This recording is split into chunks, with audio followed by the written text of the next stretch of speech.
काल रात्री त्या घटनेला मी भेट दिली आहे. यामध्ये 4 आरोपी अटक झाले आहेत. जो मयत मुलगा आहे त्याच्या वडिलांच्या तक्रारीनुसार गुन्हा दाखल झाला आहे. त्यात त्यांनी जी नावं नमूद केली आहेत त्यापैकी आपण एकूण 9 आरोपींचे नावं निष्पन्न केले आहेत.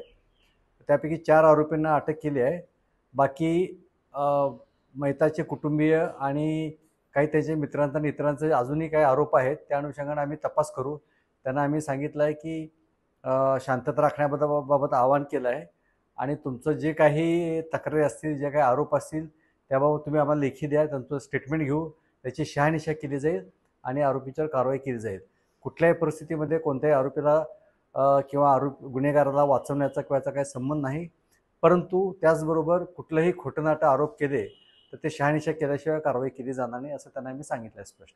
आणि आम्ही या ठिकाणी जागेवर जामनेर या ठिकाणी आमचे SP ॲडिशनल SP आहेत. मी पण जळगावमध्येच आहे. आम्ही परिस्थितीवर लक्ष ठेवून आहोत. मला खात्री आहे की आपल्या माध्यमातून आणि नागरिकांच्या सहकार्यातून हे अंत्यविधीवर सर्व शांततेत होऊन जाईल. मयताच्या वडिलांनी जी तक्रार दिली आहे त्यात त्यांनी मारहाणीबाबत फक्त नमूद केलं आहे. त्याचं कारण आणि बाकीच्या गोष्टीचा आम्ही तपासात शोध घेत आहोत. परिस्थिती शांत आहे. काल आपला जामनेर पोलीस स्टेशन अंतर्गत आपण जो गुन्हा दाखल केलेला आहे तो गुन्हा जो आहे तो काल 103(1) 103(2) ही जी मेन कलमं आहेत आणि काही रायट्सची कलमं आपण त्याच्यामध्ये इन्क्लूड केलेली आहेत. तर त्यानुसार काल गुन्हा आपण दाखल केलेला आहे. या गुन्ह्यामध्ये आपण अद्याप पावेतो 4 आरोपींना अटक केलेली आहे.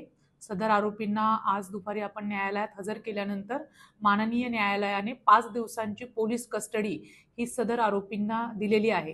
बाकीचे जे काही आरोपी आहेत ते निष्पन्न करणं चालू आहे, तपास चालू आहे आणि लवकरच बाकीचे आरोपी निष्पन्न करून त्यांना देखील अटक करण्यात येईल. गावामध्ये सफिशियंट एवढा बंदोबस्त आपण ऑलरेडी ठेवलेला आहे आणि तसा काही प्रश्न निर्माण होणार नाही याची काळजी आपण घेऊ.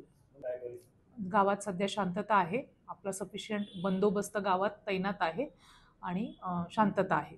नागरिकांना हेच आव्हान करेल की आपण जे आहे गावातील व इतर जामनेर शहरातील जी शांतता आहे ती भंग होणार नाही, असं कुठलंही कृत्य आपल्याकडनं होणार नाही याची दक्षता घ्यावी. जर काही असेल, आपल्या काही निदर्शनास असेल तर त्वरित पोलिसांना संपर्क करावा.